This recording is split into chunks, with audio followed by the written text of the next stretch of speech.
সুপ্রিয় শিক্ষার্থী, আজকে আমরা আলোচনা করব অনুশীলনী 3.3-এর উৎপাদক বিশ্লেষণ করো। প্রথম প্রশ্ন যেখানে দেওয়া আছে ab minus X Y minus BC minus X Y. তাহলে এখানে একটা জিনিস খেয়াল করলে দেখা যায় এই রাশিটাতেও এক্স মাইনাস ওয়াই আছে, এই রাশিটাতেও এক্স মাইনাস ওয়াই আছে। তাহলে আমরা কি করতে পারি, একটা রাশি এখান থেকে দুইটা রাশি থেকে এক্স মাইনাস ওয়াই আমরা কমন নিতে পারি। তাহলে এক্স মাইনাস ওয়াই যদি কমন নেওয়া হয় তাহলে এখানে থাকবে হচ্ছে অ্যাবি। এই রাশিটার থেকে আমরা যদি এক্স মাইনাস ওয়াই কমন নিই তাহলে এখানে এক্স মাইনাস ওয়াই যদি চলে আসে, এই রাশিটা যখন চলে আসবে তাহলে অ্যাবিটা আমরা এখানে লিখলাম মাইনাস, এখান থেকে যখন এক্স মাইনাস ওয়াই আমরা কমন নিয়ে ফেললাম, এই যে কমন চলে আসলো, তাহলে এখানে থাকবে বিসি। তাহলে এক্স মাইনাস ওয়াই পেলাম।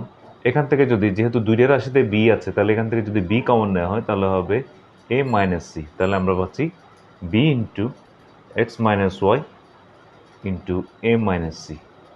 এটা হচ্ছে আমাদের আনসার।